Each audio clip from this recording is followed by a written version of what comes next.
Shane Shine Baburaj cinema ഇൻഡസ്ട്രിയിൽ മൊത്തം പ്രശ്നക്കാരെ I M സുഡാപ്പി from India. സുഡാപ്പിയാണെന്ന് വിളിച്ചാൽ എനിക്ക് പുല്ലാടാന്നാണ്. പ്രൊഡ്യൂസർ ഇപ്പോഴും ഒരു പണച്ചാക്കാണ്, ATM മെഷീൻ ആയിട്ട് തന്നെയാണോ സിനിമയിൽ ആൾക്കാരെല്ലാം കാണുന്നത്? എങ്ങനെയുണ്ട് ലിറ്റിൽ ഹേർട്സിൽ എത്തി നിൽക്കുമ്പോൾ മലയാള സിനിമയിൽ ഉറപ്പിച്ചോ? സാന്ദ്ര എന്തിനാണ് പ്രൊഡ്യൂസറായത്? പ്രൊഡ്യൂസറായത് എന്തിനാന്ന് വെച്ചപ്പോൾ എനിക്ക് കാശുണ്ടാക്കാനാണ്. ജനിച്ചു വീഴുന്ന ഒരു കൊച്ചും ഒരു മതത്തിലും പെട്ടല്ല. ഒരു 10,000 കമന്റ് പോസിറ്റീവ് ആണെങ്കിൽ ഒരു നെഗറ്റീവ് കമന്റ് വന്നാലും ആ ഒരു ഇതിലേക്കാണ് നമ്മൾ. എനിക്കിപ്പോൾ അങ്ങനെയല്ല. എനിക്കിപ്പോൾ ഒരു 100,000 കമന്റ് ഇങ്ങനെ നെഗറ്റീവ് പോയിക്കൊണ്ടിരിക്കുമ്പോൾ ഒരു പോസിറ്റീവ് ആണ്. ഒരാളെ പബ്ലിക്കായിട്ട് കൊണ്ടിരുത്തി ഒരു നമ്മൾ വീട്ടിൽ തീർക്കേണ്ട ഒരു പ്രശ്നം അത് അങ്ങനെയല്ല, നിങ്ങൾ നാട്ടുകാർ തീരുമാനിച്ചോ എന്ന് പറഞ്ഞ നാട്ടുകൂട്ടത്തിന്റെ മുന്നിലോട്ട് കൊണ്ടിരുത്തത്തില്ലേ? അങ്ങനെ പറയുന്നതിന്റെ പേരിൽ നിങ്ങൾ അഹങ്കാരിയും അല്ലെങ്കിൽ ഇവൻ വൃത്തികെട്ടവനും തെമ്മാടിയായിട്ട് മാറുന്നുണ്ടോ? ഈ തലതെറിച്ച ഷെയ്നെ പോലുള്ള ആൾക്കാരൊക്കെ വെച്ചിട്ട് സിനിമ എടുക്കാൻ ഭയങ്കര പ്രയാസമല്ലേ? ഞാൻ പറയില്ല, എന്നോട് ഇത് പറയേ വേണ്ട, വേറെ ആരെ വേണേലും നോക്കിയോ, ഷെയ്ൻ വേണ്ട, ഷെയ്ൻ വേണ്ട. പക്ഷേ ഒന്നു മാത്രം ഷെയ്ൻ പണയം വെച്ചിട്ടില്ല ഇല്ല എന്നാണ് ഇപ്പോൾ മനസ്സിലാക്കാൻ കഴിയുന്നത്. നട്ടല്. പവർ വെച്ചിട്ട് നമ്മൾ ഒരാളെ സാറെന്നും പവറില്ലാത്ത ഒരാളെ എടാ എന്ന് വിളിക്കാനും ഞാൻ നിൽക്കില്ല. ഇതേപോലെ നമുക്ക് കേൾക്കുമ്പോൾ വാവ് എന്ന് തോന്നുന്ന പോലത്തെ പല കാര്യങ്ങളും. സംഘമായി നിന്ന് ആക്രമിച്ചു. ഞാൻ ഒറ്റയ്ക്ക് ഉണ്ടായുള്ളൂ, എൻ്റെ വീട്ടുകാർ. എനിക്ക് ആരുടെയും മുമ്പിൽ ജയിക്കേണ്ടതാണ്. എന്താണ് ജയം എന്ന് ഉദ്ദേശിക്കുന്നത്? ഇവന് വട്ടാണ്, ഇവൻ കഞ്ചാവ് അടിച്ചിട്ടാണ് സംസാരിക്കുന്നതെന്നൊക്കെ. നമുക്ക് ഇഷ്ടമുള്ളൊരു കാര്യം ചെയ്യുമ്പോൾ കിട്ടുന്ന ഒരു സുഖം നമ്മളിനി എന്ത് ചെയ്താലും വേറൊരു കാര്യത്തിൽ നിന്ന് കിട്ടില്ല. അടുത്ത കാലത്ത് ഒരു നടന്റെ പ്രൊഡക്ഷൻ കമ്പനിയുടെ പേരുമായി ബന്ധപ്പെട്ട് ഞാൻ പോലും അറിയുന്ന പൊതുമാധ്യമത്തിലൂടെ നമുക്ക് എന്നെ ബാൻ ചെയ്തു. ഒറ്റയ്ക്ക് വഴിവെട്ടി വന്നവനാടാ. Only dependent on Almighty, God Almighty. ബാപ്പച്ചി ഒരുപാട് പ്രതിഭയുള്ള ഒരു മനുഷ്യൻ, അവസരങ്ങൾ ലഭിക്കേണ്ട അവസരങ്ങൾ കിട്ടാതെ പോയൊരു മനുഷ്യൻ, കൂടെ നിന്ന ആൾക്കാർ കാലുവാരിയ മനുഷ്യൻ. സാമ്പത്തിക പ്രയാസങ്ങളും പ്രതിസന്ധികളും ഒരുപാട് ഉണ്ടായിട്ടുണ്ട്, ജീവിതത്തിലുണ്ടായിട്ടുണ്ട്. കുഞ്ഞുനാളിൽ അത് അറിഞ്ഞിട്ടുമുണ്ട്. പണയം വെച്ചിട്ടുണ്ട് എന്തൊക്കെയാണെന്നാണ് കേട്ടത് തിരിച്ചു വരാൻ വേണ്ടിയിട്ട്. പക്ഷേ ഒന്നു മാത്രം ഷെയ്ൻ പണയം വെച്ചില്ല എന്നാണ് ഇപ്പോൾ മനസ്സിലാക്കാൻ കഴിയുന്നത്. നട്ടല്.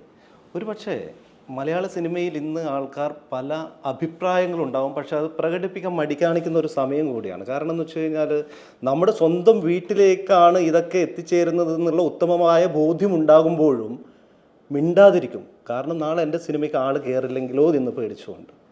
ധൈര്യം എങ്ങനെ കിട്ടി? അങ്ങനെ അങ്ങോട്ട് കിട്ടി. അതായത് ഞാൻ ഇൻറ്റൻഷനലി വിചാരിക്കണത് ചില കാര്യങ്ങൾ കുറച്ച് പേര് നമ്മൾ ശ്രദ്ധിക്കണോണ്ടാണ് നമ്മൾ പറയണത്. ശ്രദ്ധിക്കുമ്പോൾ നമ്മൾ പറയാൻ ഉദ്ദേശിക്കുന്ന കാര്യത്തിൻ്റെ ഒരു ഉദ്ദേശശുദ്ധി, ആ ഉദ്ദേശശുദ്ധിയിലൂടെ ഒരു കാര്യം നമ്മൾ അവതരിപ്പിച്ച് അത് നമ്മൾ ആൾക്കാരിലെത്തുമ്പോൾ അവരുടെ ഇടയിൽ ഒരു ചർച്ചയാവും. അപ്പോൾ അത് വേറൊരു പേഴ്സ്പെക്റ്റീവ് ചിലപ്പോൾ അവർക്ക് തുറന്നു കിട്ടിയാൽ അറ്റ് ദി എൻഡ് നമ്മുടെ സമൂഹത്തിൽ ഉള്ള വ്യത്യാസങ്ങളും അങ്ങനെയുള്ള പ്രശ്നങ്ങളെല്ലാം ചിലപ്പോൾ മാറിയേക്കാം, അല്ലെങ്കിൽ മാറാനുള്ളൊരു ചെറിയൊരു വിത്തായിക്കൂടെ എന്നൊക്കെ ചിന്തിച്ചിട്ടായിരിക്കും. എൻ്റെ ഉദ്ദേശത്തിൽ നല്ലൊരു പീസ്ഫുൾ ആയ ഒരു അറ്റ്മോസ്ഫിയർ ഇവിടെ ഉണ്ടാവണമെന്ന് ആഗ്രഹിച്ചിട്ട് തന്നെ ഇടണുള്ളൂ. നല്ല ഉദ്ദേശത്തോടു കൂടിയാണ് പറയുകയാണെങ്കിലും അതൊരു മുദ്ര കുത്തപ്പെടുകയാണ്. താങ്കളൊരു പേര് ഒരു മുസ്ലിം നാമധാരി ആയതുകൊണ്ട് തന്നെ സുഡാപ്പി എന്ന പേരിൽ മുദ്ര കുത്തപ്പെടുകയാണ്. ആ സുഡാപ്പി എന്ന് മുദ്ര കുത്തിയ ശേഷം കഫിയെ ധരിച്ച് സ്റ്റാറ്റസ് ഇടുന്നു, ഐ എം സുഡാപ്പി ഫ്രം ഇന്ത്യ. അത് ഞാൻ സുഡാപ്പിയാണെന്ന് താൻ അംഗീകരിക്കുകയല്ല, സുഡാപ്പിയാണെന്ന് വിളിച്ചാൽ എനിക്ക് പുല്ലാടാന്നാണ് സ്റ്റാറ്റസിലൂടെ പറയുന്നത്. അവരങ്ങനെ വിളിക്കുന്ന ഉദ്ദേശിച്ച രീതിയിലേക്ക് ആ മെസ്സേജ് എത്തിയില്ലെങ്കിൽ എത്തപ്പെടാതെ പോകുമ്പോഴൊരു വിഷമം എന്താണ്? ഉദ്ദേശിക്കുന്നിടത്ത് തന്നെ എത്തുന്നുണ്ട്. ഏതോ ഒരു പലസ്തീനിൽ അല്ലെങ്കിൽ റാഫയിലെ കുട്ടികൾക്ക് വേണ്ടിയിട്ട് എന്തിനാടാ ഇവനിവിടെ കണ്ണീര് ഒഴുക്കുന്നത് എന്നാണ് ആൾക്കാർ ചോദിക്കുന്നത്. ഇതെല്ലാം റിലേറ്റബിൾ ആണ് മനുഷ്യ ജീവിതമായിട്ട്. പക്ഷേ അത് കുറച്ചുകൂടെ ഞാൻ എന്താ ചിന്തിക്കുന്നത് വെച്ചാൽ, നമ്മുടെ വേൾഡ് അല്ലാണ്ട് നോക്കിയാൽ എർത്ത് വെറുതെ നോക്കിക്കഴിഞ്ഞ് കഴിഞ്ഞാൽ നമ്മൾ ഈ വരച്ച വരകളില്ല, അതിർത്തികളില്ലല്ലോ. ഞാൻ ഉദ്ദേശിച്ച മനസ്സിലാവണ്ട. പേഴ്സ്പെക്റ്റീവ് നമ്മൾ മേളിലോട്ടേക്ക് എർത്ത് മാത്രമായിട്ട് കണ്ടാൽ ഒരു ലാൻഡാണ്, അവിടെ നമ്മൾ കൊണ്ടേ കെട്ടിയ അതിർത്തികളാണ്, അത് രാജ്യങ്ങളായത്. പിന്നെ അതിൽ നിന്നും വരച്ചപ്പോൾ സ്റ്റേറ്റായി. അത് പിന്നെ വരയ്ക്കേണ്ടി വന്നില്ല, അല്ലെങ്കിൽ പിന്നെ മൊത്തം വരകളായി പോകും മാപ്പിൽ. അതുകൊണ്ട് ഡിസ്ട്രിക്റ്റുകളൊക്കെ അതിൻ്റെ ഉള്ളിൽ വന്ന്. അപ്പം നമ്മൾ സത്യം പറഞ്ഞു കഴിഞ്ഞാൽ എല്ലാം നമ്മൾ ഡിവൈഡ് ചെയ്ത് നമ്മുടെ മനസ്സിലും എല്ലാ ഡിവിഷൻസ് ഉണ്ട്. ഇപ്പം ഞാൻ മനസ്സിലാക്കുന്നത് എന്ത് രീതിയിലാണെങ്കിലും അവർ നമ്മളെപ്പോലെ തന്നെ മനുഷ്യരാണ്. നമ്മളൊരു സ്പീഷി മനുഷ്യൻ എന്നുള്ള രീതിയിൽ നമ്മളെല്ലാവരും ഇൻ്റർ കണക്റ്റഡ് ആണ്. എല്ലാ ജീവജാലങ്ങളോടും വരുന്ന നമ്മൾ ഇൻ്റർ കണക്റ്റഡ് ആണെന്നാണ് ഞാൻ വിശ്വസിക്കുന്നത്. അപ്പോൾ അങ്ങനെ വെച്ച് നമ്മളിതിനെ കാണുമ്പോൾ എനിക്ക് ഏറ്റവും കൂടുതൽ വിഷമം തോന്നിക്കുന്ന ഒരു വിഷ്വലിലാണ് സത്യം പറഞ്ഞു കഴിഞ്ഞാൽ ഞാൻ അത് ഷെയർ ചെയ്തത്. വാട്ട് എവർ ദ റീസൺ, കൊച്ചുങ്ങൾ, ചെറിയ പിള്ളേർ മറ്റേ ചെറിയൊരു മിഠായി പാക്കറ്റ് പോലെ പൊതിഞ്ഞിങ്ങനെ കൊണ്ടുപോകണം കാണുമ്പോൾ അത് നോക്കിയിരിക്കണ ഉമ്മയുടെ ഒരവസ്ഥ വരുമ്പോൾ ഞാൻ എൻ്റെ പേഴ്സണലി എൻ്റെ ഉമ്മാനെ തന്നെയാണ് കണക്ട് ചെയ്യണം, അല്ലെങ്കിൽ എൻ്റെ എന്നുള്ള രീതിയിലാണ്. അത് നമ്മൾ വരച്ച അതിർത്തിയുടെ പ്രശ്നങ്ങൾ തന്നെയാണ്.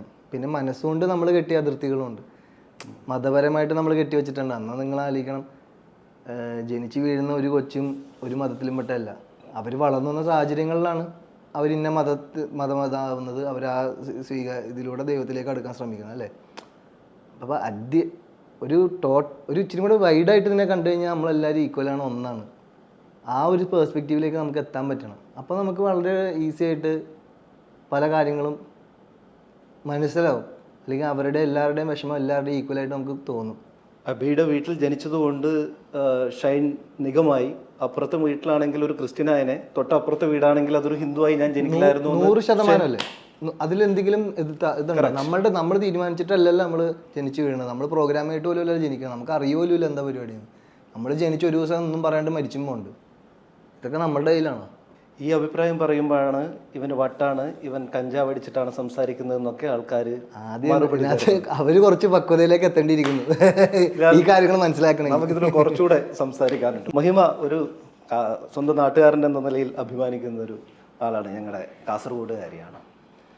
എങ്ങനെയുണ്ട് ലിറ്റിൽ ഹേർട്സിൽ എത്തി നിൽക്കുമ്പം മലയാള സിനിമയിൽ ഉറപ്പിച്ചോ? അങ്ങനെ അല്ല, നമ്മളിപ്പം ഇന്ന ഇൻഡസ്ട്രി എന്നുള്ളതല്ല, നമ്മളെല്ലാം ഒരു ആർട്ടായിട്ടും സിനിമ ബാരിയേഴ്സ് ഇല്ലാത്ത ഒന്നാണല്ലോ. എൻ്റർടൈൻമെൻറ്റ് ഇൻഡസ്ട്രി എന്ന് പറയുന്നത് അങ്ങനെ ബാരിയേഴ്സ് ഇല്ല അവിടെ. അപ്പോൾ എപ്പോഴും നല്ല സിനിമകൾ ചെയ്യണമെന്നുള്ളൊരു ആഗ്രഹം ഉണ്ടായിരുന്നു. പിന്നെ സ്വന്തം ഭാഷയിൽ ചെയ്യുമ്പോൾ അതിൻ്റെതായ ഒരു സന്തോഷമുണ്ട്. അപ്പം RDXന് ശേഷം അങ്ങനെയുള്ള നല്ല ഓപ്പർച്യൂണിറ്റി വന്നതിലും ലിറ്റിൽ ഹാർട്സ് എന്ന് പറയുന്ന സിനിമയിൽ ചെയ്യാൻ പറ്റിയതിലും സന്തോഷം. നമ്മളൊരു 10-15 വർഷം മുമ്പ് ഇരുന്നിട്ടുണ്ട് ഒരുമിച്ച്. അന്ന് പ്രൊഡ്യൂസറായ സമയത്ത് ഞാൻ ഇന്ത്യ വിഷനിലായിരുന്നു. അന്ന് ഞാൻ ചോദിച്ചൊരു ചോദ്യം തന്നെയാണ് ഒരു 15 വർഷത്തെ ഇടവേളയ്ക്ക് ശേഷം ഞാൻ സാന്ദ്രയോട് ചോദിക്കുന്നു, സാന്ദ്ര എന്തിനാണ് പ്രൊഡ്യൂസറായത്? അറിയില്ല, എങ്ങനെയോ പ്രൊഡ്യൂസർ ആവണമെന്നൊന്നും ഒരിക്കലും വിചാരിച്ചിരുന്ന ഒരു കാര്യമൊന്നുമല്ല. പിന്നെ അറിയാലോ, ആ സമയത്ത് സാജിദ് അങ്ങനെയൊക്കെയുള്ള കൂട്ടത്തിൽ നിന്ന് സാജിദ് ഇങ്ങനെ കഥകൾ പറഞ്ഞ് സാജിദിന്റെ കഥ പറച്ചിൽ നിർത്താൻ വേണ്ടി ഞാൻ പറഞ്ഞ കൊള്ളാല്ല സാജിദ് എന്ന് പറഞ്ഞാൽ പറഞ്ഞുപോയി. അപ്പോ അതിൽ നിന്നാണ് എന്നാ പിന്നെ നമുക്ക് ചെയ്താലോ എന്ന് പറഞ്ഞു. അപ്പൊ ഇതെങ്ങനെയാ സിനിമ ചെയ്യുന്നതെന്ന് പോലും എനിക്കറിയില്ല. അപ്പൊ സാജിദിന്റെ ഒരു ഫ്രണ്ട് സർക്കിളിൽ നിന്നുണ്ടായി വന്ന സിനിമയാണ് ഫ്രൈഡേ. അപ്പൊ ഫ്രൈഡേ ചെയ്തു, ഫ്രൈഡേ IFFK സ്ക്രീൻ ചെയ്തു. ഇതൊക്കെ വന്നു കഴിഞ്ഞപ്പം ഓക്കെ, എല്ലാരും എനിക്ക് തോന്നുന്നു ഫ്രൈഡേ എന്ന് പറഞ്ഞ സിനിമ കൊണ്ട് ഏറ്റവും മൈലേജ് കിട്ടിയത് എനിക്കായിരുന്നു. ഭയങ്കരമായിട്ട് ഒരു ഫീമെയിൽ പ്രൊഡ്യൂസർ ആദ്യമായിട്ട് ചെയ്യുന്നു, അങ്ങനെ പിന്നെ പ്രായ കുറവ്, അങ്ങനെയുള്ള കാര്യം കൊണ്ടെല്ലാം ഒരുപാട് മീഡിയ അറ്റൻഷൻ എനിക്ക് കിട്ടി ആ സമയത്ത്. ചിലപ്പോൾ അതിൻ്റെയൊക്കെ ഒരു കാരണം കൊണ്ടായിരിക്കാം പിന്നെ സിനിമ കണ്ടിന്യൂ ചെയ്യാൻ തീരുമാനിച്ചത്. പക്ഷെ എന്തുകൊണ്ട് ഞാൻ സിനിമ പ്രൊഡ്യൂസർ ആയെന്ന് ചോദിച്ചാൽ എനിക്ക് അതിന് ഉത്തരവില്ല. പക്ഷെ സാന്ദ്ര അന്ന് പറഞ്ഞ മറുപടി എനിക്ക് കൃത്യമായിട്ട് എനിക്ക് ഓർമ്മയില്ല. പ്രൊഡ്യൂസർ ആയത് എന്തിനാന്ന് വെച്ചപ്പോൾ എനിക്ക് കാശുണ്ടാക്കാനാണ്. അതെ, ഇത് തന്നെ ഇതേ കാരണം കൊണ്ടാണ് എൻ്റെ ഫസ്റ്റ് സിനിമ മാറിപ്പോയത്. ഫസ്റ്റ് ഫ്രൈഡേ അല്ലായിരുന്നു ചെയ്യാനിരുന്നത്. അന്ന് ഹറാമീസ് എന്ന് പറഞ്ഞ സിനിമയാണ്. ഈ സാജിദ് പറഞ്ഞ കഥ എന്ന് പറയുന്നത് ഹറാമീസ് ആയിരുന്നു. അതില് വിനീത് ശ്രീനിവാസനും ഫഹദും ആയിരുന്നു. ഫഹദ് അതിനകത്ത് ഒരു സെക്കൻഡ് ലീഡ് ആയിരുന്നു. വിനീത് ആയിരുന്നു ഹീറോ. അപ്പോ ഇതേ ചോദ്യം വിനീത് എന്നോട് ചോദിച്ചു, ഞാൻ ഇതേ ഉത്തരം പറഞ്ഞു. അപ്പൊ എനിക്കിത് എങ്ങനെയാണ് ആളുകളോട് ഡീൽ ചെയ്യണ്ടേ, എന്താ പറയണ്ടേ ഒന്നും അറിയില്ലല്ലോ. ഇത് പറഞ്ഞു കഴിഞ്ഞപ്പം വിനീത് ആകെ ഒഫൻഡഡ് ആയി ഇത് കേട്ടപ്പോ. അങ്ങനെയാണ് ആ സിനിമ ഇല്ലാണ്ടാവുന്നത്. അത് ഈ ഉത്തരത്തിന്റെ പേരിൽ ആ സിനിമ പോയി.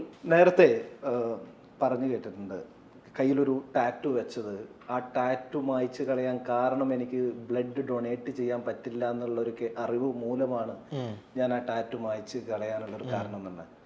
ലിറ്റിൽ ഹേർട്ട് ആണോ, ഒരു പിഞ്ച് മനസ്സിനുടമയാണോ താങ്കൾ? ആയിരിക്കും. അത് വലിയ മനസ്സായതുകൊണ്ടല്ലേ അങ്ങനെ ചെയ്യണേ. നമുക്കതൊക്കെ ചെറിയ കാര്യമായിട്ട് തോന്നുമായിരിക്കും. താങ്കൾക്ക് കൃത്യമായ രാഷ്ട്രീയമുണ്ട്, താങ്കൾക്ക് കൃത്യമായ നിലപാടുണ്ട്, അതേത് സമയവും തുറന്നു പറയുന്നതാണ്. അതിനൊരു പ്രതിബദ്ധങ്ങളും. ഞാനൊരു കാര്യം പറയട്ടെ, ഇപ്പം ഇതിന് വേണ്ടി, ഇത് പറയാൻ വേണ്ടി ഞാൻ ഒരു ദിവസം രാവിലെ എണീറ്റ് ഓക്കെ ഇന്നൊരു പോസ്റ്റ് ഇട്ടേക്കാം, ഇന്ന് എന്താണ് ഇന്നത്തെ വിഷയം, പടച്ചോനാണ് അങ്ങനെ ഒരു സീനില്ല. പക്ഷെ നമ്മൾ നിൽക്കുന്ന നാടിനെ കുറിച്ച് നമുക്ക് കൃത്യമായിട്ടുള്ള ഒരു ബോധ്യം ഇല്ല. നമ്മള് ഇപ്പൊ ഒരു പ്രശ്നം അവിടെ നടക്കുമ്പോഴത്തേക്കും അവിടെ തീയിടാനാണ് 100 പേരുള്ളത്. അല്ലേ? തീ ഇട്ട് അത് പ്രശ്നമാക്കി മറ്റാക്കി മറിച്ചാക്കി ഇതാക്കാൻ 100 പേരുണ്ട്. ഞാൻ പറയണത് ഓക്കെ, ആ പ്രശ്നം നടന്നിട്ടുണ്ട്, അതിനെ ഇങ്ങനെ ഒരു കണ്ണിലും കൂടെ ഒന്ന് കണ്ടു വെക്ക്. അപ്പോൾ നമുക്ക് കുറച്ച് പേര് അതിൽ നിൽക്കണം, പ്രശ്നത്തിൽ നിൽക്കണവരും ചിന്തിക്കും ആ ശരിയാണ് അങ്ങനെ ഒരു സാധനം കൂടെ ഉണ്ട്, അപ്പോൾ നമ്മൾ ഇത്രയും വൈകാരികമായി ഇതിനകത്തേക്ക് പ്രശ്നം ഉണ്ടാക്കണ്ട എന്ന് തോന്നിയാൽ അത് നല്ല കാര്യമല്ലേ എന്നാണ് ഞാൻ ചിന്തിക്കണുള്ളൂ. എൻ്റെ ഉദ്ദേശത്തിൽ എനിക്ക് അത്രേ ഉള്ളൂ. ഇതിലേക്ക് വാപ്പച്ചിയും വീട്ടുകാരും ഉമ്മച്ചീനൊക്കെ വലിച്ചെടുക്കുമ്പോഴേക്ക് ഒരു പോസ്റ്റ് ഇട്ടതിന്റെ പേരിൽ വലിച്ചെടുക്കുമ്പോൾ ഉമ്മ പറയണ്ട വേണ്ട എന്ന് പിന്നെ പറയൂലേ? പറയും. പിന്നെ അത് കണ്ടോണ്ടിരിക്കാൻ പറ്റുമോ? സ്വന്തം ഉമ്മമാർക്ക് അങ്ങനെ പറ്റില്ലല്ലോ. നിയമപരമായിട്ടുള്ള എന്തെങ്കിലും നടപടി സ്വീകരിക്കാൻ തീരുമാനിച്ചു? ഇല്ല, ഒരു കൈവിട്ട കടന്നു കയറിയ ഒരു സാധനമൊക്കെ അതായത് ഈ ആവേശത്തിൻ്റെ പുറത്ത് അടിച്ചു വിടണമായിരിക്കും, പക്ഷെ ഒരു ആൾ അങ്ങനെ ഇട്ടിട്ടുണ്ട്. അപ്പം അതിനെ നമ്മൾ നിയമപരമായിട്ട് പോകുന്നുണ്ട്. നമുക്കൊക്കെ എന്ന് വെച്ചാൽ സോഷ്യൽ മീഡിയയിൽ ഒരു നെഗറ്റീവ് കമന്റ് വരുമ്പോൾ ഒരു 10,000 കമന്റ് പോസിറ്റീവ് ആണെങ്കിൽ ഒരു നെഗറ്റീവ് കമന്റ് വന്നാൽ ആ ഒരു ഇതിലേക്കാണോ നമ്മൾ? എനിക്കിപ്പോൾ അങ്ങനെയല്ല. എനിക്കിപ്പോൾ ഒരു 100,000 കമന്റ് ഇങ്ങനെ നെഗറ്റീവ് പോയിക്കൊണ്ടിരിക്കുമ്പോൾ ഒരു പോസിറ്റീവ് കാണുമ്പോൾ ഇല്ലാന്ന്, ഇത് അങ്ങനെ നമ്മൾ കാണണ്ട, ഇതൊന്നും നോക്കാതിരുന്നാൽ മതി, പിന്നെ പ്രശ്നമില്ല. നമ്മൾ കാണുന്നില്ലല്ലോ. ഞാൻ എൻ്റെ വർക്കിലായിരുന്നു, ആ പടത്തിൻ്റെ വർക്കിൽ ആ ലോകത്ത് വളരെ സന്തോഷമായിട്ട് ഷോട്ട് എടുക്കണം, അത് കാണണം, അത് എഡിറ്റ് ചെയ്യണം, മ്യൂസിക് ഇടണം, ഈ സന്തോഷത്തിലാണ് ഞാൻ ജീവിക്കുന്നത്. സത്യസന്ധമായിട്ട് പറയാട്ടോ, ഞാൻ ആന്റിയുടെ അടുത്ത് വിളിച്ച് ഞാൻ ചോദിക്കും, ഷെയ്ൻ അറിഞ്ഞോ? ഇതുവരെ അറിഞ്ഞിട്ടില്ല ഷൂട്ടില്ല. എനിക്ക് ഈ ഫോൺ പിന്നെ അതൊന്നും ഇല്ല, പിന്നെ എൻ്റെ ലോകത്ത് അതൊന്നും ഇല്ല. ഞാനത് പറഞ്ഞത് അവിടെ കഴിഞ്ഞു. ഇപ്പൊ സാന്ദ്ര പറഞ്ഞ പോലെ ഒരു അലമ്പനാണ് ഷൈൻ എന്നുള്ളൊരു സംസാരം പുറത്തേക്ക് പൊതുവേ ഉണ്ട് എന്നുള്ളൊരു തോന്നല് വരുന്നത് എങ്ങനെയാണ്? എനിക്ക് അങ്ങനെ തോന്നിയിട്ടില്ല. നമ്മളാണെങ്കിലല്ലേ പുറത്തുള്ള ആൾക്കാർക്ക് ഇവനൊരു അലമ്പനാണ്. ശരി, ഇത് ഇക്വാലിറ്റി ഉണ്ടല്ലോ. ഇക്വാലിറ്റി എന്ന് പറഞ്ഞാൽ മനുഷ്യരുടെ പവർ വെച്ചിട്ട് നമ്മൾ ഒരാളെ സാറെന്നും പവർ ഇല്ലാത്ത ഒരാളെ എടാ എന്ന് വിളിക്കാനും ഞാൻ നിൽക്കില്ല. സാറെന്ന് വിളിക്കണതും എൻ്റെ ഉള്ളി തട്ടിയ സാറ് വിളിയിരിക്കും. എടാന്ന് വിളിക്കേണ്ട സാഹചര്യം ഇത് വന്നിട്ടില്ല, അങ്ങനെ വരാതിരിക്കട്ടെ. എനിക്ക് ഈക്വലാണ്. അതായത് പക്ഷെ ആ പവർ വെച്ചിട്ടുള്ള ഒരാളുടെ മുമ്പിൽ നമ്മൾ വേറൊരു രീതിയിലുള്ള ഡിപ്ലോമാറ്റിക് ഒരു അഭിനയ ശൈലി അത് വേണം ചില സമയത്ത്. അത് ഞാൻ ചില സമയത്ത് ചെയ്തിട്ടില്ല. അതുകൊണ്ട് അങ്ങനെ ചെറിയ ഒരു ബുദ്ധിമുട്ടുകൾ ചില ആൾക്കാർ സംഭവിക്കുന്നു. അപ്പോൾ അവരാണിത് പറയണത്, ഇയാൾ അങ്ങനെയാണ്, ഇയാൾ ഇങ്ങനെയാണ്. ബ്രോ ഇത്രേ ഉള്ളൂ. നമ്മൾ ഇത്രയും പടങ്ങൾ ചെയ്തില്ലേ, ഇത്രയും പടങ്ങൾ ജനങ്ങൾ കണ്ടില്ലേ, ഈ പടങ്ങളൊക്കെ ഇങ്ങനെ ഇത്രയും പ്രശ്നങ്ങളാണ്, എങ്ങനെ ആ പടങ്ങൾ തീരും, എങ്ങനെ ആ പടങ്ങൾ ചെയ്തിറങ്ങും? സാമാന്യം ഒരു വിവരമുള്ള ഒരാൾ അതിനെപ്പറ്റി ഒന്ന് ചിന്തിച്ച് കഴിഞ്ഞാൽ കുറേ കാര്യങ്ങളൊക്കെ മനസ്സിലാവും. നമ്മൾ കുറച്ച് പവർഫുള്ളായിട്ടുള്ള ആൾക്കാരെ അറിയാതെ ശത്രുക്കളാക്കേണ്ട അവസ്ഥകൾ വന്നുപോയി. അവരുടെ കയ്യിൽ കൺട്രോളുള്ള ആൾക്കാർ അവർ പല രീതിയിൽ തന്നെ വളഞ്ഞിട്ട് സംഘമായി നിന്ന് ആക്രമിച്ചു. ഞാൻ ഒറ്റയ്ക്ക് ഉണ്ടായുള്ളൂ, എൻ്റെ വീട്ടുകാർ. വേറെ അന്ന് കൂടെ നിന്ന് സപ്പോർട്ട് ചെയ്ത ആരാ? ഇപ്പോഴത്തെ ചേച്ചി തന്നെ ഉണ്ടായില്ലേ. ഇങ്ങനെ ഒരാളെയൊക്കെ ആരെങ്കിലേക്ക് ഇങ്ങനെ ദൈവം ഇങ്ങനെ വിടും പറയാനായിട്ട്. ഇതല്ല ചേച്ചി ഇപ്പം ആ പെർസ്പെക്റ്റീവ് പറഞ്ഞാൽ ശരിയല്ല. ഇത് ആലോചിച്ച് നോക്കും, ഒരു സെറ്റിൻ്റെ ഇടയിൽ അങ്ങനെ ഒരു വിഷയമുണ്ട്. ഇനി ഒരു ഏറ്റവും വലിയൊരു ഇമ്പോർട്ടൻ്റ് പോയിന്റ് ജനങ്ങൾ ചിന്തിക്കേണ്ടിയിരുന്നൊരു വലിയൊരു പോയിന്റ്, ഷൂട്ട് കഴിഞ്ഞ് പാക്കപ്പ് ആയ ഒരു സിനിമ 20 ദിവസം കഴിഞ്ഞിട്ട് എന്നെ ബാൻ ചെയ്യാണ് സെറ്റിൽ പ്രശ്നമുണ്ട് പറഞ്ഞിട്ട്. അത് ഞാൻ പറയട്ടെ, ഇമേജ് കൊടുക്കുകയാണ്. അതായത് നിങ്ങൾ അവിടെ സെറ്റിൽ പ്രശ്നങ്ങൾ നടന്നുകൊണ്ടിരിക്കുകയാണ്, ഷൂട്ട് കഴിഞ്ഞ് പാക്കപ്പ് ചെയ്ത ഫോട്ടോ അടക്കം പുറത്തേക്കും പൊതുമാധ്യമത്തിൽ ഇറങ്ങിയതിന് ശേഷം 20 ദിവസം കഴിഞ്ഞ് ബാൻ ചെയ്യണം. ബാൻ ചെയ്യുമ്പോൾ പറയുന്നത് സെറ്റിൽ പ്രശ്നമായിരുന്നു. ഈ സെറ്റിലുണ്ടായ പ്രശ്നങ്ങൾ പരിഹരിക്കാനും ഇതിനൊക്കെ നമ്മളുടെ പെർസ്പെക്റ്റീവ്, നമ്മുടെ സൈഡിൽ എന്താണെന്ന് പോലും ചോദിക്കാതെ, അല്ലെങ്കിൽ എന്താണ് എന്ന് പോലും നമ്മളുടെ ഒരു കൊടുത്തൊരു ലെറ്ററിൽ നമ്മൾ നമ്മുടെ സൈഡിൽ നിന്നുള്ള എല്ലാ കാര്യങ്ങളും അനുഭവങ്ങളും എല്ലാം എഴുതി വെച്ചിട്ടാണ് നമ്മൾ കൊടുത്തത്. അത് എനിക്ക് തോന്നണം വായിച്ചിട്ടുണ്ടോന്നും എനിക്കറിയില്ല. അത് വായിച്ചിട്ടുണ്ടെങ്കിലും ഇല്ലെങ്കിലും അവിടെ അവരന്ന് ബാൻ ചെയ്യാനായിട്ട് തീരുമാനിച്ചു കഴിഞ്ഞു. ഞാൻ പോലും അറിയണ പൊതുമാധ്യമത്തിലൂടെ ഓക്കെ എന്നെ ഇന്ന് ബാൻ ചെയ്തു. അപ്പം ഇത്തരം കാര്യങ്ങൾ അതൊരു ഏത് കോടതിയും രണ്ട് സൈഡും കേൾക്കില്ലേ? പൊതുസമൂഹം രണ്ട് സൈഡും കേൾക്കൂല. പൊതുസമൂഹത്തിന് ആര് പവർഫുൾ ആയിട്ട് നിൽക്കണ അയാളുടെ വാക്ക് കേൾക്കും, അല്ലെങ്കിൽ ആരുടെ കയ്യിൽ മീഡിയ ഉണ്ടോ അല്ലെങ്കിൽ അങ്ങനെയുള്ള അപ്പോഴും ഹോൾഡ് ഉണ്ട് അവരുടെ കേൾക്കും. ഒരു കൂസലില്ലാതെ നിൽക്കാനുള്ള കാരണം ഞാൻ എൻ്റെ സിനിമയിലൂടെ കാണിച്ചു തരാം, അല്ലെങ്കിൽ തൻ്റെ ഉള്ളിലുള്ള ആ ഒരു കോൺഫിഡൻസ് ഇല്ല. എനിക്ക് കോൺഫിഡൻസ് ഒന്നും ഇല്ലാന്ന്, ഞാനല്ലല്ലോ ഇതൊക്കെ. എനിക്ക് അങ്ങനെ ഒരു കോൺഫിഡൻസ് ഇല്ല, എനിക്ക് ആരെയും കാണിച്ചു കൊടുക്കാനും ഇല്ല. എനിക്ക് ആരുടെയും മുമ്പിൽ ജയിക്കേണ്ടതാണ്. എന്താണ് ജയം എന്ന് ഉദ്ദേശിക്കണത്? ഞാൻ എൻ്റെ പണി, എനിക്ക് തന്നേക്കണ ഒരു ജോലി, എന്നെ കൊണ്ടുവന്ന് എത്തിച്ചൊരു പ്രൊഫഷൻ, ഞാനായിട്ട് പുറകെ വന്നതുമല്ല. അതായത് അത്ഭുതങ്ങൾ സംഭവിച്ചു വന്ന ഒരു ജോലി. ആ ജോലിക്ക് എനിക്ക് കഴിവുള്ളത് ഞാൻ കഴിവിൻ്റെ പരമാവധി ഞാൻ ചെയ്യുന്നു. എൻ്റെ ലോജിക്കിനും എൻ്റെ ചിന്തയ്ക്കും അനുസരിച്ചിട്ട് ഞാൻ ആ ജോലി ചെയ്യുന്നു.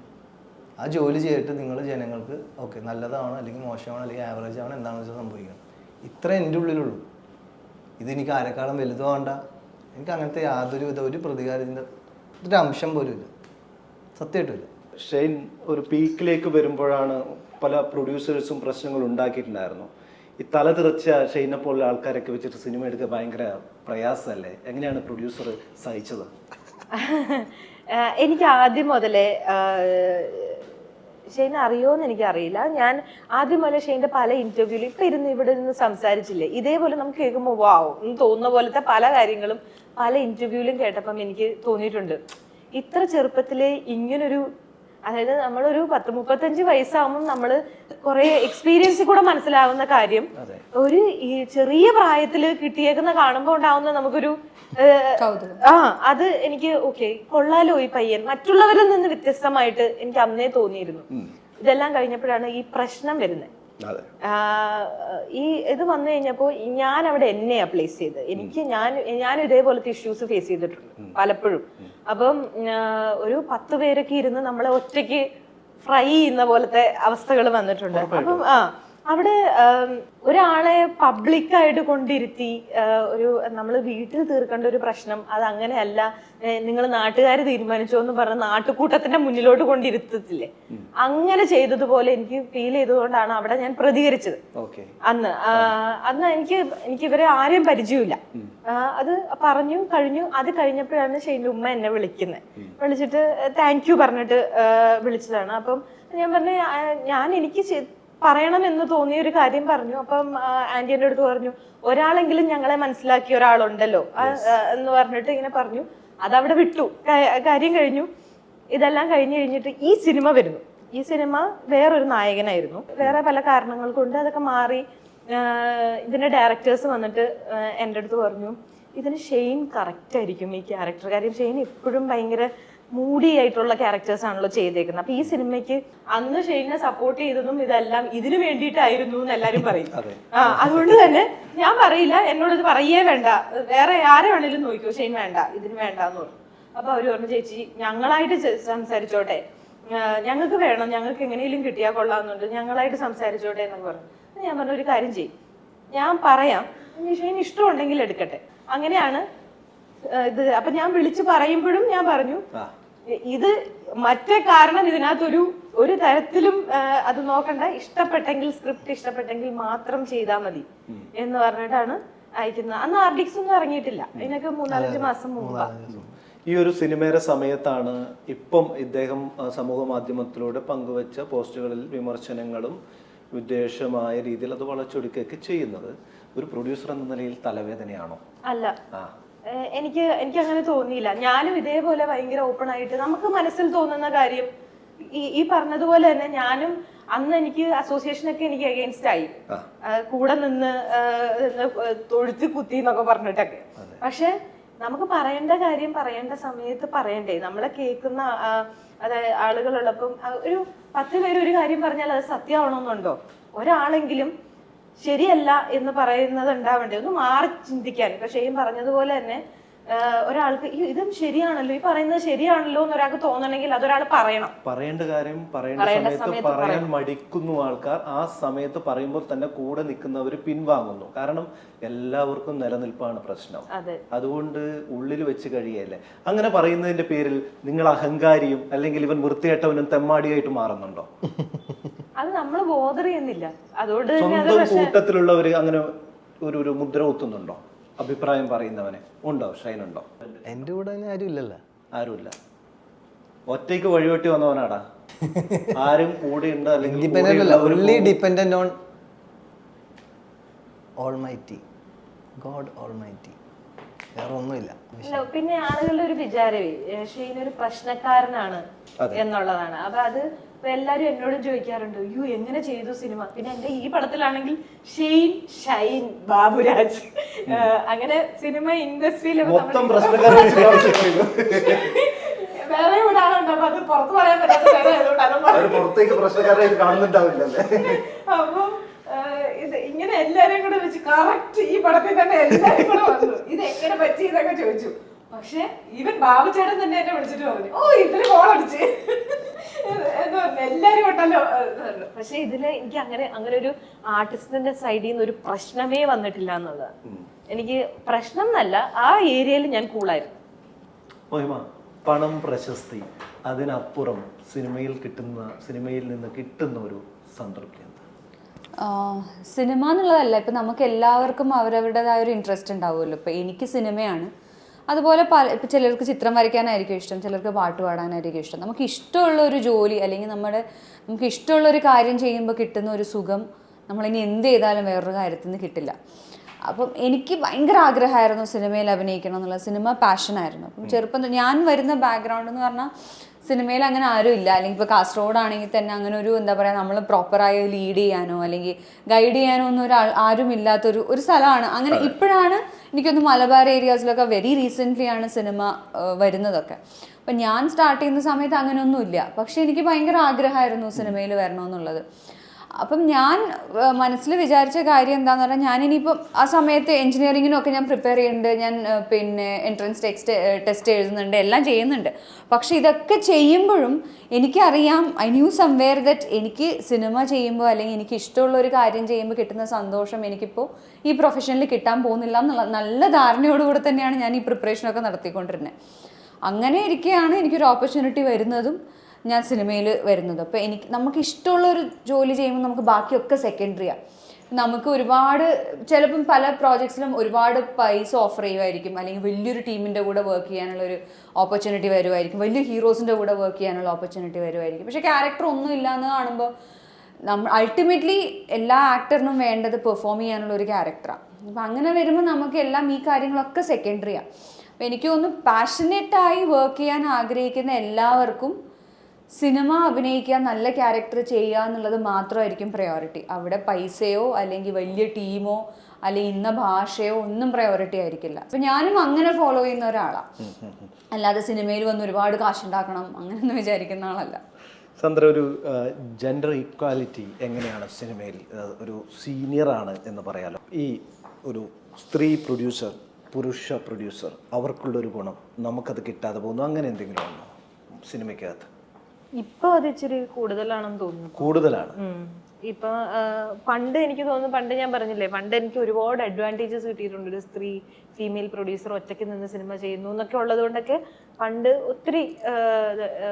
പിന്നെ അത് കഴിഞ്ഞപ്പം ഒരു 2 years കഴിഞ്ഞപ്പോഴേക്കും വിജയും ജോയിൻ ചെയ്തു. അപ്പൊ ഞാൻ അതിന്റെ എല്ലാം പ്രിവിലേജസും എനിക്ക് കിട്ടിയിട്ടുണ്ട് ആ സമയത്തൊക്കെ. പക്ഷെ ഇപ്പോൾ ഒറ്റയ്ക്ക് നിന്ന് ചെയ്യുമ്പോഴാണ് എനിക്ക് തോന്നുന്നു മൊത്തത്തിൽ ഇൻഡസ്ട്രി പ്രൊഡ്യൂസേഴ്സിന് അത്ര ഫേവറബിൾ ആയിട്ട് നിൽക്കുന്നൊരു സമയമല്ല ഇത്. പറയുമ്പം 100 crores 200 crores ഒക്കെ ഉണ്ടെങ്കിലും ഇപ്പൊ സിനിമ ചെയ്യുന്ന ഭയങ്കര റിസ്കി ബിസിനസ് ആയിരിക്കുകയാണ് ഇപ്പോൾ. വലിയ കോർപ്പറേറ്റ്സ്, ഇപ്പം ലൈക്ക പോലത്തെ വലിയ വലിയ കമ്പനീസ് നമ്മളിപ്പോൾ കൊച്ചിയിൽ വന്ന് അവർ കമ്പനി സ്റ്റാർട്ട് ചെയ്യുന്നു, അവർ പ്രൊഡക്ഷൻ തുടങ്ങുകയാണ്. എല്ലാവരും, ഈവൻ ജിയോ, എല്ലാവരും വലിയ വലിയ കോർപ്പറേറ്റ്സ് വരികയാണ്. അപ്പം അതിനിടയിൽ നമുക്ക് പിടിച്ചു നിൽക്കുക എന്ന് പറയുന്നത് ചെറിയ കാര്യമല്ല. പിന്നെ അവരെപ്പോഴും പ്രിഫറൻസ് കൊടുക്കുക മെയിൽ പ്രൊഡ്യൂസേഴ്സിനാണ്. ഇപ്പം മെയിൽ പ്രൊഡ്യൂസേഴ്സ് പോയിട്ട് ഇപ്പം ആക്ടേഴ്സാണ് കൂടുതലും പ്രൊഡ്യൂസേഴ്സായിട്ട് ഇരിക്കുന്നത്. അപ്പോൾ അവരുടെ സിനിമകൾക്കാണ് പ്രിഫറൻസ്. ഓൺ പ്രൊഡക്ഷൻ വന്നത് പ്രൊഡ്യൂസേഴ്സിന് കുറച്ചുകൂടെ ബുദ്ധിമുട്ടായി. കാരണം നല്ല സിനിമകൾ നോക്കി അവർ ചെയ്യുന്നു, അല്ലെങ്കിൽ അവിടെ നല്ലതോ ചീത്തയോ എന്നുള്ളതല്ല, അവരുടെ പ്രൊഡക്ഷൻ മാത്രം ചെയ്യുന്നു. അവിടെ നല്ലതോ ചീത്തയോ എന്നുള്ളതല്ല. ആ സിനിമയൊക്കെ ഫ്ലോപ്പ് ആണെങ്കിൽ പോലും അത് എടുക്കാൻ ആളുകളുണ്ട്. നമ്മുടെയൊക്കെ ഓടിയാൽ പോലും സക്സസ് ആയാൽ പോലും ഇപ്പൊ അതിനകത്ത് ഒരു ഏറ്റവും വലിയ വെല്ലുവിളി എന്ന് പറഞ്ഞാൽ ഇപ്പൊ നമുക്ക് സിനിമകൾ ചെയ്യാൻ പേടി. ഇപ്പൊ ഞാൻ ഏറ്റവും കൂടുതൽ പുതിയ ആൾക്കാരെ വെച്ച് സിനിമകൾ ചെയ്തിരുന്നതാ, പുതിയ ആൾക്കാർക്ക് അവസരം കൊടുത്തിരുന്നത്. ഇപ്പൊ അതൊന്നും പറ്റില്ല. ഇപ്പൊ അതിനൊന്നും നമുക്ക് സെയിൽ എന്ന് പറഞ്ഞ സ്ഥാനമേ ഇല്ല. OTT, സാറ്റലൈറ്റ് ഒരിടത്തും ഇല്ല എന്നുള്ളതാണ്. പടങ്ങള് പൊതുവെ നേരത്തെ കച്ചവടങ്ങള് നടക്കുന്നില്ല. മാനുഷികമായ ഒരു പരിഗണന തരാത്ത ആളായിരിക്കും, പക്ഷെ അയാൾക്ക് മാർക്കറ്റ് ഡിമാൻഡ് ഉണ്ടെന്ന് പറഞ്ഞിട്ട് അത് നടിയായാലും നടനായാലും അവർ വെച്ചിട്ട് ഒരു പ്രൊഡ്യൂസർ എന്ന നിലയിൽ എന്നാൽ പിന്നെ ഇരിക്കട്ടെ എന്ന് പറഞ്ഞ സിനിമ ചെയ്യുമോ? ഞാൻ ചെയ്യില്ല. അതുകൊണ്ടാണല്ലോ ഇതിനകത്ത് ആദ്യം ഉണ്ടായിരുന്ന നായകനെ മാറ്റിയത്. ഞാനാ മാറ്റിയത്. നല്ല ടീമാണ്. ഞാൻ മഹിമയോട് ചോദിച്ച സെയിം കാര്യമാണ് ഷൈൻ. ഈ ഒരു പ്രായത്തിൽ ഒരു ബൈക്ക് അല്ലെങ്കിൽ ഒരു കാറ് സ്വന്തമാക്കണം എന്ന് ആഗ്രഹിച്ചു തുടങ്ങുന്ന ഒരു പ്രായമാണ്. ഇപ്പൊ മേബ സ്വന്തമാക്കി. സിനിമയിൽ വന്നതുകൊണ്ടാണ്. വലിയൊരു തലവേദന ഒരു വശത്തൂടെ തരുമ്പോഴും കിട്ടുന്ന കുഞ്ഞു കുഞ്ഞു സന്തോഷങ്ങൾ എന്തൊക്കെയാണ്? കുഞ്ഞല്ല, ഫുൾ സന്തോഷങ്ങൾ കിട്ടുന്നത്. ആദ്യം ജോലി ചെയ്യാൻ പറ്റണതാണ് ഏറ്റവും വലിയ സന്തോഷം. അതായത് ഒന്ന് ആലോചിച്ച് നോക്ക്, എനിക്ക് ഈ ജീവിതത്തിൽ ഇപ്പം ഞാൻ ലിറ്റിൽ ആർട്സിൽ എന്തായി, സിബി എന്ന് പറഞ്ഞ ഒരു ഏലകൃഷിയൊക്കെ ചെയ്യുന്ന ഒരു നാട്ടിൻപുറത്തുകാരനായി ജീവിച്ച് കുറച്ച് ദിവസം, ഒരു 2 മാസം. അപ്പോൾ എന്തായി, 2 മാസം ഞാൻ ഏലകൃഷിയൊക്കെ ചെയ്യുന്ന ഒരു CBI. അത് കഴിഞ്ഞിട്ട് ഞാൻ നോക്കുമ്പോഴത്തേക്ക് വേണമെങ്കിൽ മദ്രാസ്കാരൻ്റെ വേറൊരു തമിഴ് കഴിഞ്ഞിട്ട് തമിഴനായി. അപ്പോൾ തമിഴനായിട്ട് ജീവിച്ചു, കുറച്ച് തമിഴനായിട്ട് ജീവിച്ച് അയാളുടെ പ്രശ്നങ്ങൾ, അയാളുടെ അതൊക്കെ കഴിഞ്ഞ് കഴിയുമ്പോഴത്തേക്ക് ഞാൻ നോക്കുമ്പോൾ ഇന്നിപ്പോൾ ഹാലെന്ന് പറഞ്ഞ പടം കോഴിക്കോട് നടക്കുന്നു. അതിന് റാപ്പറാണ്, മലബാർ റാപ്പറാണ്. അപ്പോൾ റാപ്പറായിക്കൊണ്ടിരിക്കുകയാണ്, അപ്പോൾ റാപ്പറായിട്ട് ജീവിച്ചുകൊണ്ടിരിക്കുകയാണ്. അപ്പം എന്തായി, എന്തൊക്കെ ജീവിതങ്ങൾ, എത്ര കാഴ്ചപ്പാടുകൾ. അതായത് അയാളെപ്പോലെ നമ്മൾ ചിന്തിക്കും, അയാളെപ്പോലെ നമ്മൾ കുറേ നമ്മൾ അയാളിലൂടെ സഞ്ചരിക്കുമ്പോൾ ആ ജീവിതത്തിൻ്റെ ഒരു ഫ്ലേവർ കിട്ടും. അത്തരം മ്യൂസിക്കുകൾ നമ്മൾ അനുഭവിക്കും അല്ലേ? അപ്പോൾ അത് തന്നെ വലിയൊരു സംഭവമല്ലേ. ഞാൻ അതിലാണ് സത്യം പറഞ്ഞാൽ എൻ്റെ സന്തോഷം ഇരിക്കണം. അപ്പോൾ അതിൽ ഒരു സീൻ ഓക്കെ ആയിക്കഴിഞ്ഞാൽ, ഓക്കെ വർക്കൗട്ട് ആയിക്കഴിഞ്ഞാൽ അന്നത്തെ ഉറക്കം എന്ന് പറഞ്ഞാൽ എൻ്റെ അത്രയും സുഖമായ ഒരു ഉറക്കം ഇല്ല. ഉറങ്ങാൻ പറ്റുന്നുണ്ട് നന്നായിട്ട്. നടന്നില്ലെങ്കിൽ പ്രശ്നമാണ്. പിന്നെ വണ്ടിയുടെ നാട്ടിലേക്ക് വന്നു കഴിഞ്ഞാൽ കുറേ വണ്ടികൾ നോക്കി. അപ്പം നമ്മൾ EMI ഇത് വെച്ച് കാൽക്കുലേറ്റ് ചെയ്യുമ്പോൾ കുറച്ച് പൈസയും കൂടെ കൂടുതൽ കൊടുത്താൽ ഏറ്റവും നല്ലത് കിട്ടുമെങ്കിൽ അപ്പം നമ്മൾ എന്താ വെച്ചാൽ 2-3 വണ്ടികൾ വേണ്ട, ഒരെണ്ണം ഏറ്റവും ബെസ്റ്റ് ഇരിക്കാൻ, അങ്ങനെ ഒരു ഇതിൻ്റെ കാര്യം. പിന്നെ കണ്ടപ്പോൾ അതിനോട് ഞങ്ങളുടെ ഒരു പ്രണയമായി, ഒരു നല്ലൊരു വർക്കത്തുള്ളൊരു വണ്ടി, അങ്ങനെ അങ്ങോട്ട് പോയി, അത്രേ ഉള്ളൂ. അല്ലാണ്ട് ഇഷ്ടപ്പെട്ടു കൂടെ കൂട്ടി. എനിക്കത് തന്ന്. ചില സമയങ്ങളിൽ നമ്മൾ സംസാരിക്കുമ്പോൾ പഴയതുപോലെയല്ല ഇന്നത്തെ കാലം.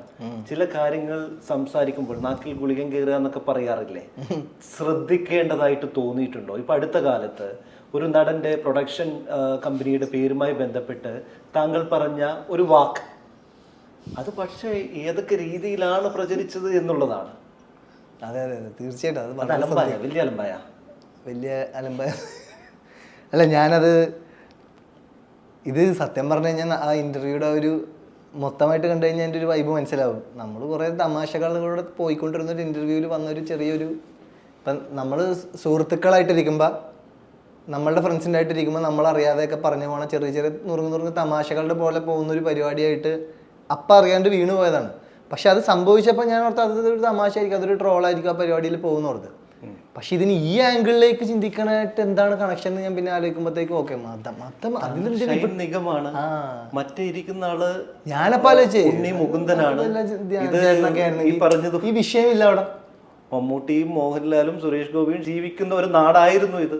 ആ രീതിയിലുള്ള സൗഹാർദ്ദപരമായ ചർച്ചകൾ ഒരു വസന്തകാലം ഉണ്ടായിരുന്നു. പക്ഷെ ഇന്ന് സമൂഹ മാധ്യമങ്ങൾ അങ്ങനെയല്ല കാണുന്നത്. അതുകൊണ്ട് ഓരോ കാര്യങ്ങൾ പറയുമ്പോഴും ഇപ്പൊ ഒരു പേടിയുണ്ട് ഉള്ളിൽ, ഒരു ഭയമുണ്ട്. ചില കാര്യങ്ങൾ പറയുമ്പോൾ, ഇന്റർവ്യൂസിലടക്കം പറയുമ്പോൾ, സംസാരിക്കുമ്പോൾ ഭയമൊന്നുമില്ല. ഇല്ല. ആരെയാണ് ഭയക്കേണ്ടത്? നമ്മളുടെ ഇന്റൻഷനലി നമ്മൾ ആരും ഉപദ്രവിക്കാൻ ചിന്തിച്ചിട്ടില്ല, സംഭവിച്ചിട്ടില്ല. പക്ഷെ ഞാൻ തന്നെ നേരത്തെ പ്രസ് മീറ്റിലും പറഞ്ഞല്ലേ, ഞാൻ നന്നിട്ട് ഉണ്ണിച്ചേട്ടൻ ഓക്കെ അങ്ങനെ ഒരു സംഭവം സംഭവിച്ചു. അപ്പോൾ ആൾക്കാരൊക്കെ ഇങ്ങനെ പറയണ്ട, അപ്പോൾ പുള്ളിക്കാരൻ ഇനി എന്തെങ്കിലും തോന്നും. ഞാൻ വിളിച്ച്, പുള്ളിക്കാരൻ എടുത്തില്ല. ഉണ്ണിച്ചേട്ടനെ വിളിച്ച്, അപ്പോൾ എടുത്തില്ലൊരു മെസ്സേജ് വിട്ട്, ഇങ്ങനെ പ്രശ്നമൊന്നുമില്ല, റിലാക്സ് ചെയ്ത് പടത്തിന് ഓൾ ദ ബെസ്റ്റ് ഒക്കെ തന്നു. അപ്പോൾ ഞാൻ ഒരു ഹാർട്ടൊക്കെ ഇട്ട് കൊടുത്തു. അപ്പോൾ എൻ്റെ ഉള്ളിൽ അങ്ങനെ ഒരു വേദന ഒരാൾക്ക് കൊടുക്കണ്ട. ഇനി അതേപോലെ ഉണ്ണിച്ചേട്ടൻ്റെ ഫാൻസിന് ഞാനതൊരു ഒരിക്കലും ആരെയും പേഴ്സണലി ഹർട്ട് ചെയ്യാനായിട്ട് പറഞ്ഞില്ല. അതൊരു തമാശയിലൂടെ വന്നുപോയൊരു വാക്കാണ്. അതിൽ ആരെങ്കിലും പേഴ്സണലി നിങ്ങളത് എടുത്ത് നിങ്ങൾക്ക് വിഷമം ഉണ്ടായിട്ടുണ്ടെങ്കിൽ എൻ്റെ സൈഡിൽ നിന്ന് ഞാൻ മാപ്പ് പറയുന്നത്. ഞാനൊരിക്കലും അങ്ങനെ ഇൻറ്റൻഷനലി ചെയ്തിട്ടില്ല. പിന്നെ ഈ ആംഗിളിലേക്ക് മാറ്റണത് അതൊരു ശരിക്കും അത് നല്ല നടപടിയായിരുന്നില്ല. അങ്ങനെ കുറച്ച് പേരായിരിക്കും ചെയ്തിട്ടുണ്ടാവുക, എല്ലാവരും അങ്ങനെ ചെയ്യില്ലല്ലോ. അങ്ങനെ ചെയ്യാനും പാടില്ലായിരുന്നു ശരിക്കും. അതൊക്കെ വളരെ മോശമാണ്. കണക്ട് ചെയ്തിട്ട് മറ്റേ അത് വേണ്ട. അച്ഛന് വയ്യാണ്ടിരിക്കുന്ന സമയത്ത് ബ്ലഡ് കൊടുത്തത് ഞാൻ മതം നോക്കിയിട്ടല്ല ഞാൻ അച്ഛന് ബ്ലഡ് തന്നതെന്ന് പറഞ്ഞിട്ടുണ്ടായിരുന്നില്ലേ? ഒക്കെ നടപടിയാവോ? നമുക്ക് ഇനി അങ്ങനെയൊക്കെ ജീവിക്കാൻ ശരിക്കും പറ്റുമോ? ശരിക്കും നമ്മൾ ഒന്നാവണ്ടേ എല്ലാവരും ഒരേപോലെ? അതാണ് നമ്മൾ വരച്ച അതിർത്തികളൊക്കെ നമ്മുടെ മനസ്സിൽ നിന്ന് തന്നെ എടുത്ത് കളയണം. പ്രൊഡ്യൂസർ ഇപ്പോഴും ഒരു പണച്ചാക്കാണ് അല്ലെങ്കിൽ ഒരു ATM മെഷീൻ ആയിട്ട് തന്നെയാണോ സിനിമയിൽ ആൾക്കാരെല്ലാം കാണുന്നത്? നേരത്തെ ഇവരെ ബാബുചേട്ടനായിരുന്നു ഇപ്പൊ എന്നെ കൊന്ന് കൊല വിളിച്ചത്. ബാബുചേട്ടൻ ഒരു മിസ്സിംഗ് ഉണ്ട്. ഈ തറവാട് കൂടെ ബാക്കിയുള്ളൂ, അത് കൂടെ ബാക്കിയുള്ളൂ വിൽക്കാൻ എന്ന് പറഞ്ഞ പോലെ അത്. ഇപ്പൊ മലയാള സിനിമയുടെ പുഷ്കരകാലല്ലേ, വരട്ടെ 100 crores ഒക്കെ. എന്നിട്ട് അങ്ങനെ ഇപ്പൊ നമുക്ക് പറയാൻ പറ്റില്ല, ഓരോ സിനിമയ്ക്കും ഓരോ വിധിയുണ്ട്. ഇപ്പൊ നമ്മുടെ എല്ലാവരുടെയും പ്രതീക്ഷ ഇതും 100 കോടി ക്ലബിൽ കയറണം എന്നുള്ളത്. വെള്ളിയാഴ്ചയിലെ ആ വിധിക്കായിട്ട് കാത്തു നിൽക്കുകയാണ്. എല്ലാവിധ ആശംസകളും. Thank you so much. Cinema ഗംഭീരമായിട്ട് ഈ പറയുന്ന പോലെ അതിർത്തികൾ കടന്ന് പറക്കട്ടെ എന്ന് ആശംസിക്കുന്നു. Thank you. Thank you.